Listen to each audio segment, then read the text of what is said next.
छात्रों की परेशानी को लेकर चर्चा के लिए आपके सामने हूँ। अभी तो बिहार में, न सिर्फ बिहार में, पूरे देश और 4 राज्यों में चुनाव की सरगर्मी है। बिहार में भी 40 लोकसभा सीटों के लिए 7 चरणों में चुनाव होंगे। पहले चरण में जिन 4 लोकसभा क्षेत्रों में नवादा, औरंगाबाद, गया और जमुई में 19 अप्रैल को चुनाव होना है, वहाँ तो चुनाव कर्मियों को प्रशिक्षण का काम भी हो रहा है। उसमें शिक्षक भी शामिल है, शिक्षकों की ड्यूटी लग रही है। अब इधर क्या हो रहा है, सक्षमता परीक्षा हो चुकी है और उसमें अच्छी खासी संख्या में, जो उम्मीद थी, शिक्षक डरे थे। तो मुझे तो लगता है, मैंने प्रारंभ में भी कहा था कि इस परीक्षा को लेकर सरकार बड़ा उदार रवैया अपनाने जा रही है। सरकार की मंशा है कि अधिसंख्य शिक्षकों को पास कर दिया जाए। शिक्षकों ने क्वेश्चन के अनुरूप उत्तर दिए, परीक्षा का रिजल्ट आ गया। अब कोई 90%, 95%, 96% तक शिक्षक पास हो गए। और पास होने के बाद जो नियमावली में प्रावधान किया गया है, अब सभी का कंपलसरी ट्रांसफर होना। सभी शिक्षकों से पहले ही 3 जिलों का ऑप्शन लिया गया था। अब मेरिट के हिसाब से जिसको कहिए कि अब उसकी पोस्टिंग होनी है।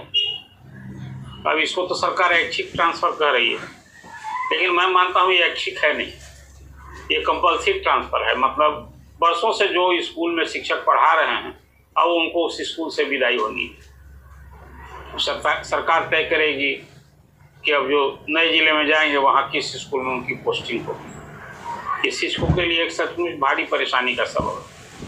पहले तो इसमें टीईटी शिक्षक, अधिसंख्य शिक्षक जो सक्षमता परीक्षा में उत्तीर्ण हुए, परीक्षा में शामिल हुए, उन्हें तो था कि भाई हम तो जिला से, अधिसंख्य जिलों से बाहर में उनकी नौकरी मिली थी, तो उनको लगता था कि अपने जिलों में, अपने जिले के करीब चले जाए।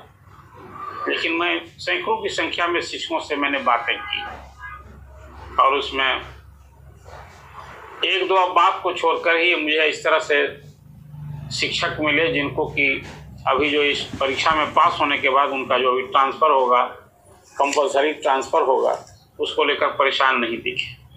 खैर, अब तो सरकार ने नियमावली बना दी है और सरकार और शिक्षक संगठन आप तो कहीं कोई है भी कि नहीं, एक सवाल उठता है। अब तो शिक्षक हैं जो पहले कभी शिशुओं की सेवा को, नौकरी को आराम की नौकरी, प्रतिष्ठा की नौकरी मानी जाती थी। तो हाल के वर्षों में जो बिहार में शिक्षक अनुभव कर रहे हैं, उसमें तो बहुत संख्य लोग ऐसा कहते हैं कि वो लगता है कि बंधुआ मजदूर होगा। सरकार चाहती भी है शिक्षकों के लिए कुछ सोचती भी है, तो वो आदेश धरे के धरे रह जाते हैं। आपको याद होगा, मुख्यमंत्री ने स्कूलों की टाइमिंग बदलने की बात की थी, कहाँ बदला आज तक। विभाग के अपर मुख्य सचिव के पाठक नहीं माने। आज भी इस गर्मी में भी स्कूल 9 बजे से 5 बजे तक चल रहे हैं। अभी 1 अप्रैल से तो पहले गर्मी की छुट्टी हो जाती थी, अब तो 16 अप्रैल से छुट्टी की बात है। अभी भी सभी स्कूल में छात्र हो या शिक्षक हो, सभी जा रहे हैं 9 से 5। अब वो जब 16 अप्रैल से गर्मी की छुट्टी होगी तो छात्र नहीं जाएंगे, लेकिन टीचर को तभी जाना है। इस बीच स्कूलों में नामांकन की भी प्रक्रिया शुरू होगी, चुनाव में भी ड्यूटी लग रही है। और फिर सबको, अभी जितने शिक्षक सक्षमता परीक्षा में पास हुए हैं, उनके सारे सर्टिफिकेट की जांच हो रही है। सरकार ये समझ बनी है कि बहुत सारे शिक्षक सर्टिफिकेट की हेरा फेरी करके कैसे कैसे शिक्षक बन गए। अभी सक्षमता परीक्षा जो हुई, इसमें ही 1200 से अधिक टीचरों की पहचान हुई, पकड़े गए हैं। तो एक सर्टिफिकेट पर 8, 5, 10, 12, 16 शिक्षक काम कर रहे थे। उसे नवादा जिले से सर्वाधिक इस तरह के शिक्षक मिले। फरवरी से उनका वेतन रोक दिया गया है, जांच हुई है। अब उन पर FIR होना है, उनकी सेवा समाप्त होगी।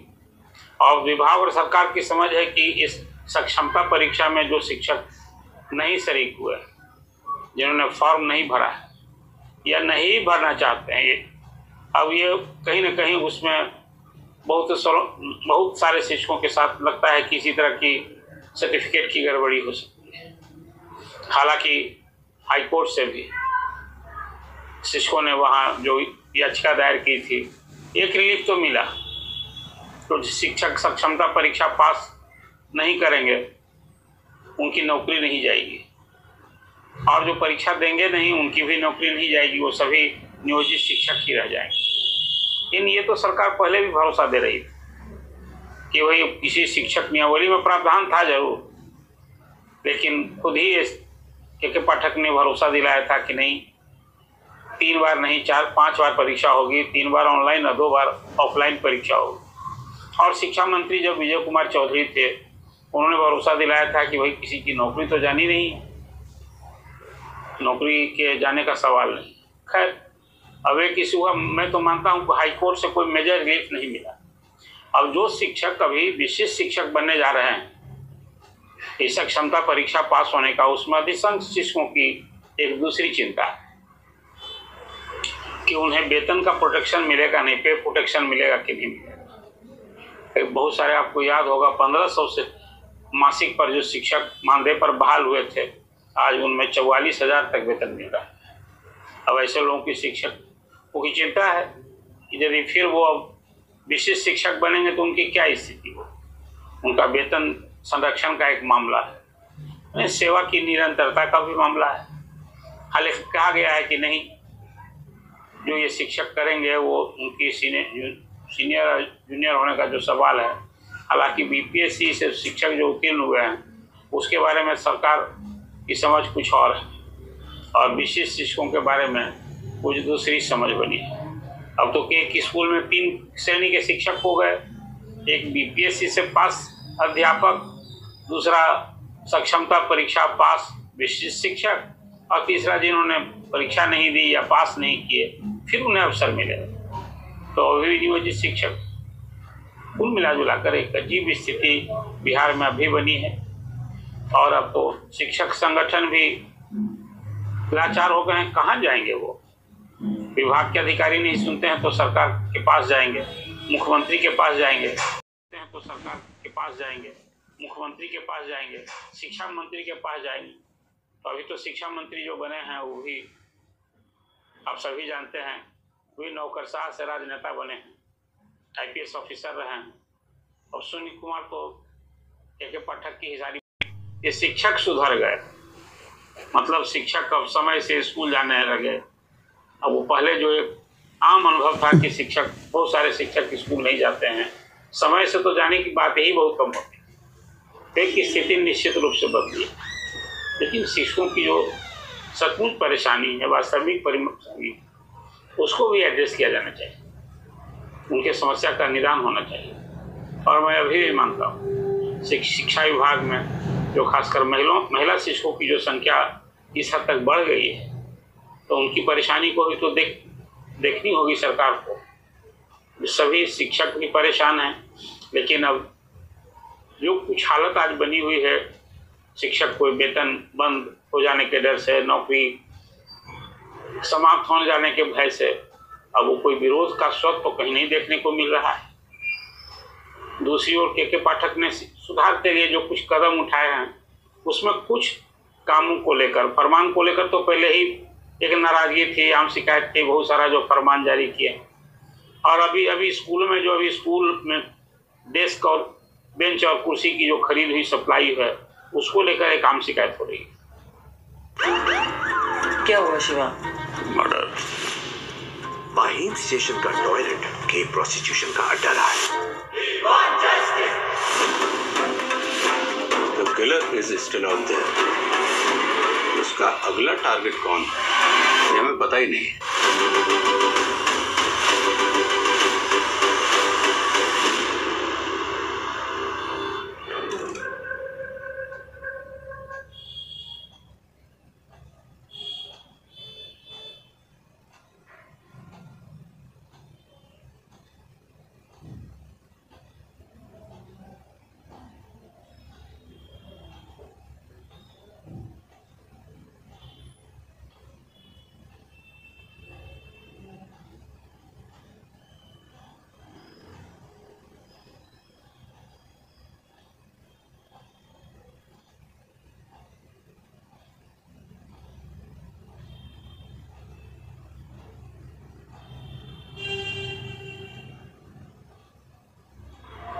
कि उसकी गुणवत्ता को लेकर, ऊंच कीमत को लेकर।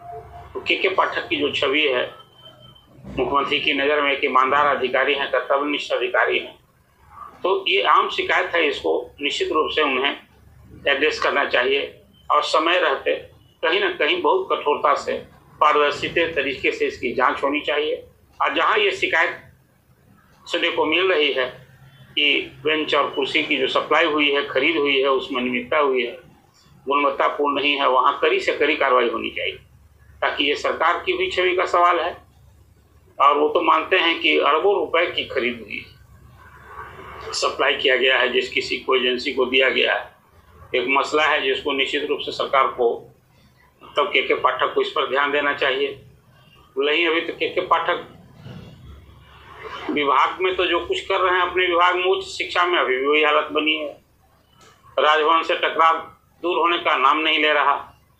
अब शिक्षा विभाग कुलपतियों की बैठक बुलाने पर आमद है, फिर 8 तारीख को बैठक बुलाई जा रही है, डेट तय हुआ है कुलपतियों की।